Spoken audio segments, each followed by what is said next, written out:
काफी समय से उठा रहे हैं इलीगल बिल्डिंग का जो ये मामला है, फिलहाल मामला क्या है और किस तरह से आप अपना प्रदर्शन वो कर रहे हैं? देखिए, जो जेल रोड में अब मस्जिद का अवैध निर्माण हुआ है, उसके जो डॉक्यूमेंट्स हैं उसमें 45 वर्ग मीटर मस्जिद है और 154.78 स्क्वायर मीटर का हमारा देवस्थान है, जो रेवेन्यू रिकॉर्ड में गड़बड़ करके उनके कब्जे में दे दिया। हमारा अभी भी रेवेन्यू रिकॉर्ड में देवस्थान है, उन्होंने उस हिस्से पे भी निर्माण कर दिया है। हम प्रशासन से ये मांग करते हैं कि उस हिस्से का गिराया जाए और हमारा देवस्थान का हिस्सा हमें दिया जाए। हम मंडी छोटी काशी है, यहाँ 80 शिवालय है, हम 81 बनाएंगे, 81वां शिवालय हम वहाँ बनाएंगे। और दूसरी बात, जो भी आंदोलन में सम्मिलित हो रहे हैं, सरकार उनका मोबाइल सीधा जब्त कर रही है, जैसे मेरा कर लिया, उससे आधार इनेबल्ड OTP का जो होता है, सारी लाइफ उसी पे डिपेंड है। जानना चाहेंगे आज आप लोग जो ये प्रदर्शन कर रहे हैं, क्या मांगे आप लोगों को? देखिए, आज जो है सांकेतिक रूप से हिंदू समाज सड़कों पे उतरा है, क्योंकि पिछले लंबे समय से जो हिमाचल प्रदेश में आंदोलन चल रहे थे, फिर चाहे वो संजौली की बात हो चाहे मंडी की बात हो, सरकार ने और प्रशासन ने हमें आश्वासन दिया था कि इसके ऊपर समुचित कार्रवाई की जाएगी। लेकिन लंबा समय बीत जाने के बाद भी सरकार की ओर से, प्रशासन की ओर से कोई भी समुचित कार्रवाई यहाँ नहीं की गई है। संजौली की जहाँ तक बात है, वहाँ भी काम जो है तो उसको हटाने का रोक दिया गया है। और मंडी में जो अवैध निर्माण यहाँ हुआ है वो हमारा देवस्थान है, और वहां पर पहले मंदिर था, और उस मंदिर को हटा करके वहां पर अवैध रूप से मस्जिद बनाने का काम इन लोगों ने किया है। तो हम अपने मंदिर को रिक्लेम कर रहे हैं और उसको हटाने की हम बड़े लंबे समय से मांग कर रहे हैं। और जो सरकारी कागज हैं, जो डॉक्यूमेंट्स हैं प्रशासन के पास, उनमें भी स्पष्ट रूप से लिखा गया है कि वो देवस्थान है। लेकिन देवस्थान जो है आज जो है उसके ऊपर मस्जिद बना दी गई है और उस मस्जिद को अवैध रूप से बनाया गया है। तो आज लोग जो है उसको हटाने की मांग लेकर के यहाँ खड़े हुए हैं। और निश्चित तौर पर अगर सरकार और प्रशासन इसके ऊपर कार्रवाई नहीं करते हैं तो आने वाले समय में मंडी में बड़ा आंदोलन किया जाएगा और निश्चित तौर से उस अवैध ढांचे को हमारे देवस्थान से हटाने का काम किया जाएगा। एक चीज जानना चाहेंगे, आप कह रहे हैं कि जो रेवेन्यू रिकॉर्ड है उसमें इसका जिक्र है कि जो ये जमीन है पहले देवस्थान की थी, फिलहाल अड़चन किस बात को लेकर आ रही है? फिर देखिए, प्रशासन जो है और सरकार में विल पावर नहीं है। सरकार और प्रशासन जो इसको करना नहीं चाह रहे हैं, क्योंकि आज जो सरकार यहाँ बैठी है वो कहीं ना कहीं तुष्टीकरण की राजनीति में विश्वास रखती है। कांग्रेस पार्टी का इतिहास रहा है पूरे देश भर में, और आज तक का जो कांग्रेस का इतिहास रहा है उसमें स्पष्ट रूप से ये दिखता है कि वो मुसलमानों को तुष्ट करने के लिए, उनकी तुष्टीकरण के लिए जो है हर काम करती है और हिंदुओं को प्रताड़ित करने का काम करती है। तो कहीं ना कहीं उसी एजेंडे के तहत जो है हिमाचल प्रदेश की सरकार भी इस काम को कर रही है।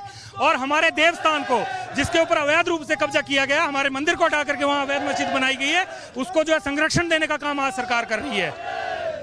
अगर इसके ऊपर कोई एक्शन नहीं हुआ तो क्या आने वाले दिनों में हिंदू ग्रुप्स है वो कोई बड़ा एजिटेशन करेंगे? नहीं, निश्चित तौर पे ये हमारा देवस्थान है। छोटी काशी जो है हमारे लिए एक आस्था का केंद्र है, बाबा भूतनाथ की नगरी है, पंचवक्त्र महादेव की नगरी है, और यहाँ पर इस प्रकार का कोई भी अवैध ढांचा जो हमारे देवस्थान पर बनाया होगा वो स्वीकार्य नहीं होगा।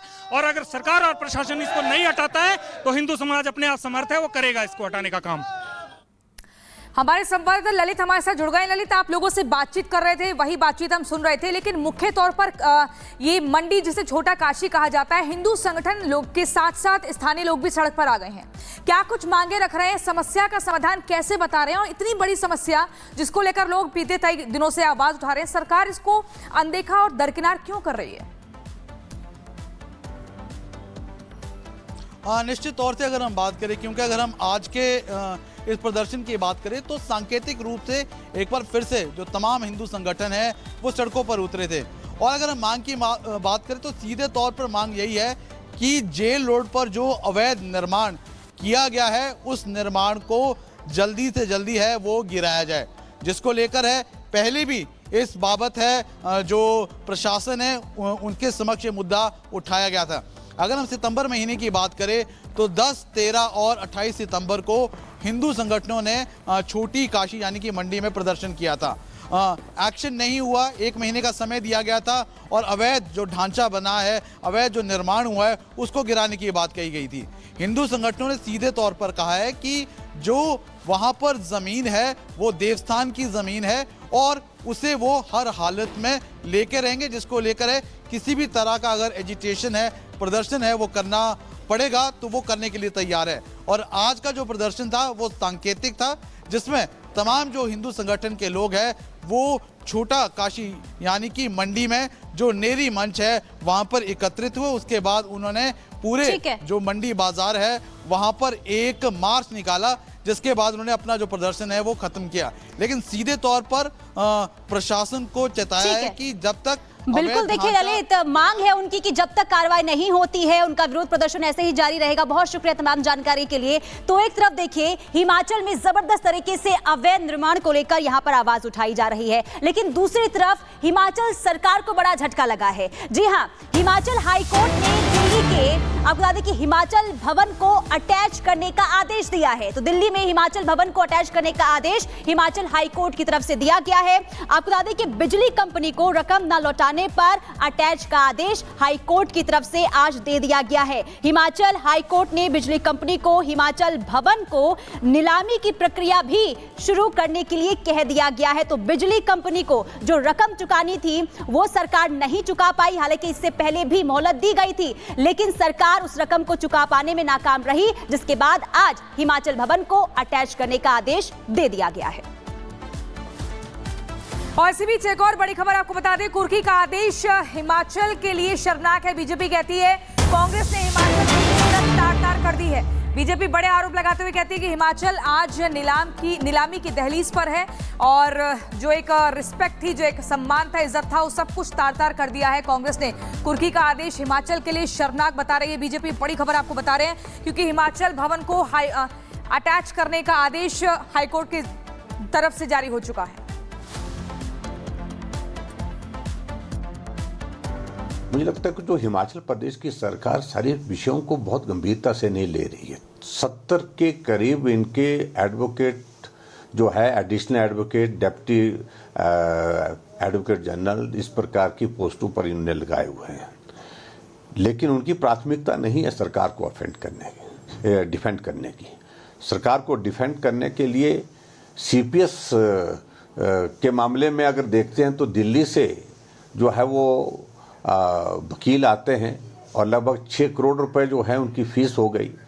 और एसएलपी में सुप्रीम कोर्ट में जहां वो 1 करोड़ रुपए खड़ा होकर के एक दिन में लेंगे, उसके लिए पैसे हैं, उसके लिए वकील हैं। लेकिन हिमाचल प्रदेश में इतना गंभीर विषय है, जहां जो सेली प्रोजेक्ट का ये फैसला आया है और उसमें हिमाचल भवन मंडी हाउस जो ये दिल्ली में पड़ता है, तो एक ऐसा जो हमारे हिमाचल के लिए, हिमाचल का तो गर्व है, यानी कि दिल्ली में अगर हिमाचल का दिल है तो हिमाचल भवन है। कोई भी हिमाचली जाता है तो गर्व के साथ वहां जाता है, उसकी ही नीलामी की नौबत आ गई।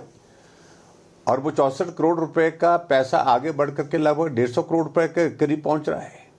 ऐसी स्थिति हिमाचल प्रदेश की आज से पहले कभी नहीं आई।